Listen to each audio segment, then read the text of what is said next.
హల్లెలూయా! దేవుని పరిశుద్ధ నామమునకు స్తోత్రం కలుగును గాక. యోహాను సువార్త 15వ అధ్యాయము 14వ వచనంలో మనం చూసినట్టయితే, నేను మీకు ఆజ్ఞాపించు వాటిని చేసిన యెడల మీరు నా స్నేహితులై ఉందురు అని చెప్పి వ్రాయబడిందండి. ఆమేన్. హల్లెలూయా! దీన్ని మనం గ్రీకులో చూసినట్టయితే ఫిలోస్ అంటారు. దీనికి అర్థము స్నేహితుడు, ప్రేమించువాడు, ఆత్మీయుడు, హృదయానికి దగ్గరైన వ్యక్తి అని చెప్పి అర్థం వస్తుంది. ఇది మనం పరిశుద్ధ గ్రంథంలో చూసినట్టయితే స్నేహపూర్వకమైన ప్రేమతో నిండిన సంబంధమును మరియు సహచరుని సూచిస్తుందండి. చూడండి, మనం ఈ లోకంలో ఒకరితో స్నేహం చేయాలంటే వారితో ఎక్కువగా మాట్లాడే వారిగా ఉంటాము. వారికి ఏవైతే ఇష్టమో వాటిని మనం చేసేవారిగా ఉంటామండి.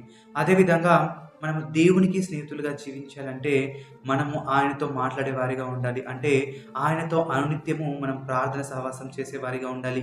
ఆయనకు లోబడే వారిగా ఉండాలి. అంటే ఆయన మాటలు మనము విని విధేయత చూపించే వారిగా ఉండాలి. దేవుణ్ణి నమ్మే వారిగా ఉండాలి. అంటే ఏదో విశ్వాసము కలిగి ఉన్నామని మాత్రమే కాకుండా క్రియల ద్వారా కూడా మనం విశ్వాసము చూయించే వారిగా ఉండాలి. కాబట్టి ప్రియ సహోదరి, సహోదరుడా, దేవుడు తన దాసునికి కాదు కానీ స్నేహితునికి తన రహస్యాలను పంచుకునే వాడిగా ఉంటాడు. దాసుడు ఆజ్ఞలు మాత్రమే పాటిస్తాడండి. కానీ స్నేహితుడు దేవుని ఉద్దేశాన్ని అర్థం చేసుకునే వాడిగా ఉంటాడు.